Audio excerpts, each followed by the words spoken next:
Hello friends, welcome to my YouTube channel.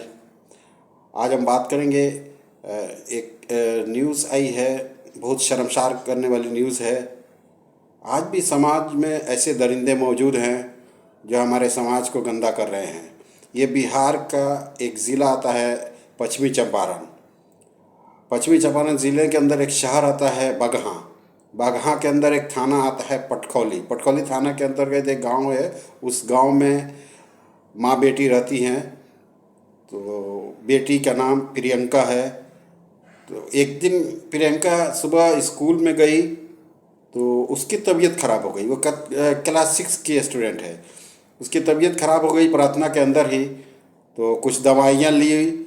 तो master ने जो मास्टर जी हैं उन्होंने एडवाइस किया कि बेटा घर पे जाओ, थोड़ा आराम करो, तबीयत ठीक हो जाएगी। वो घर पे आई तो देखा कि दरवाज़ा बंद है। दरवाज़ा बंद है तो उसने दरवाजे के अंदर से झांकने की कोशिश की। झांकने के बाद देखा कि माँ सोई हुई है।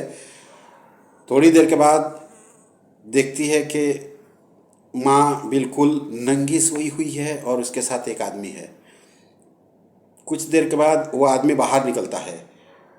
फिर उसके पीछे माँ भी आती है और पूछती है, बेटा तुम आज जल्दी आ गई, क्या बात है? तो माँ ने उसको प्यार किया, घर में लेके गई। लेकिन इसकी तो आंखें बंद थी।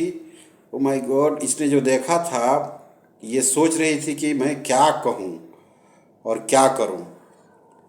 तो उस आदमी के बारे में जान लीजिए। उस आदमी का नाम, नॉर्मली गांव का नाम जो है जीतन है, जमींदार आदमी है। उसका पूरा नाम है जितेंद्र कुमार यादव। ठीक है। वो जितेंद्र कुमार यादव ने इस लड़की को देखा, देख कर के सन्न रह गया कि आज तो पकड़ा गया। एनीवे, जितेंद्र कुमार चला गया। फिर उसने प्रोग्राम बनाया। प्रोग्राम के तहत लड़की के घर में आके बोला लड़की को कि तुम खेतों की तरफ नहीं गई, खेतों की तरफ जाओ, ये हो रहा है वो हो रहा है, खेत कुछ चल रहे हैं, मवेशी चल रहे हैं। इस तरह का बहाना करके वो लड़की खेतों की तरफ जा रही थी। जो गन्ने का खेत है उधर से एक आदमी आता हुआ नजर आया। इसने पहचाना नहीं। फिर उस आदमी ने इसे पकड़ लिया, गन्ने के अंदर पटक दिया। पटकने के बाद उसके कपड़े फाड़े, फिर मुंह में एक लकड़ी डाल दिया ताकि आवाज़ नहीं करे। इस बीच उसके साथ जो गंदा काम किया, जो इंसानियत को शर्मसार करता है, ऐसा काम उसने किया। करने के बाद जो गन्ने का पत्ता होता है उसी को रस्सी बनाकर उसके गले में फंदा डाल के उसको मौत का घाट उतार दिया। ये छोटी सी बच्ची है, रेप और ये मौत, इस बात से हर आदमी का खून खौल उठता है, इंसानियत दहल जाती है। तो बाद में घर वाले, माँ और गांव के कुछ लोग बच्ची को ढूंढ रहे हैं। ढूंढते ढूंढते ढूंढते ढूंढते बच्ची मिलती नहीं है। और वो इतना होशियार है कि मरने के बाद उसने उस बच्ची को, उधर एक नदी आती है, हरहा नदी के किनारे, चूँकि जंगल एरिया भी है, उसने हरहा नदी के किनारे एक गड्ढा, 4 फीट का गड्ढा किया, उसके अंदर बच्ची को डाला और ऊपर से घास वगैरह रख दिया ताकि लोगों को पता नहीं चले। ये 16 दिसंबर की बात है। लोग अब ढूंढ रहे हैं बच्ची कहाँ है, बच्ची कहाँ गई। बच्ची मिली नहीं। फिर 17 दिसंबर को ये लोग थाने के अंदर भी गए। हुआ क्या कि ढूंढते ढूंढते रात में, 16 दिसंबर की रात में ये लोग हरहा नदी की तरफ गए। हरहा नदी की तरफ इन्होंने देखा कि एक जो गड्ढा है नया लग रहा है। फिर वो लोग करीब में गए तो देखा कि बाहर बच्ची का एक कपड़ा नज़र आया। वो बंदा भूल गया कपड़ा दफन करने के लिए।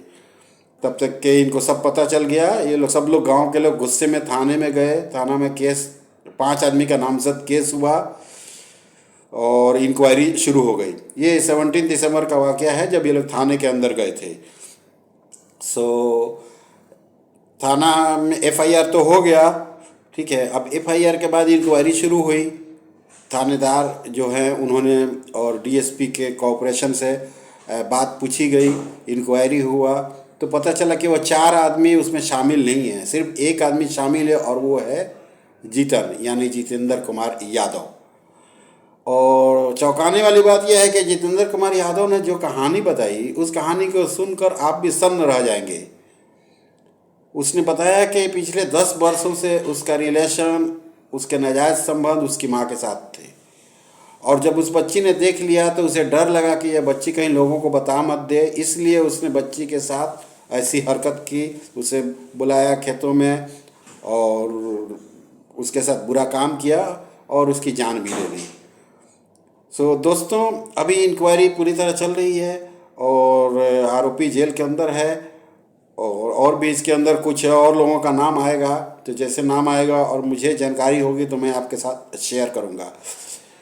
मैं इस कहानी को इसलिए सुना रहा हूँ कि अपने बच्चों को जब स्कूल भेजें तो सावधानी से भेजें और बीच बीच में मास्टर के पास या मास्टरनी जो भी है उनसे राब्ता में रहे, उनसे कांटेक्ट में रहे, ताकि आपके बच्चा या बच्ची किसी के साथ कोई अनहोनी घटना नहीं हो जो आपको भी शर्मसार करे। और मैं उस माँ को, प्रियंका की माँ को एक एडवाइस करूँगा कि आपको इस तरह नहीं करना चाहिए जो समाज में एक कलंक लग जाए, आपके ऊपर एक कलंक लग जाए। तो दोस्तों, आशा है कि आपको ये कहानी पसंद आई होगी। और इस घटना, ये कहानी नहीं बोलिए, ये एक दुखद घटना है और हम ऐसे ही आपको जैसे जैसे न्यूज़ मुझे मिलेगी पश्चिमी चंपारण ज़िले से मैं आपको अवगत कराता रहूँगा। Thank you very much friends.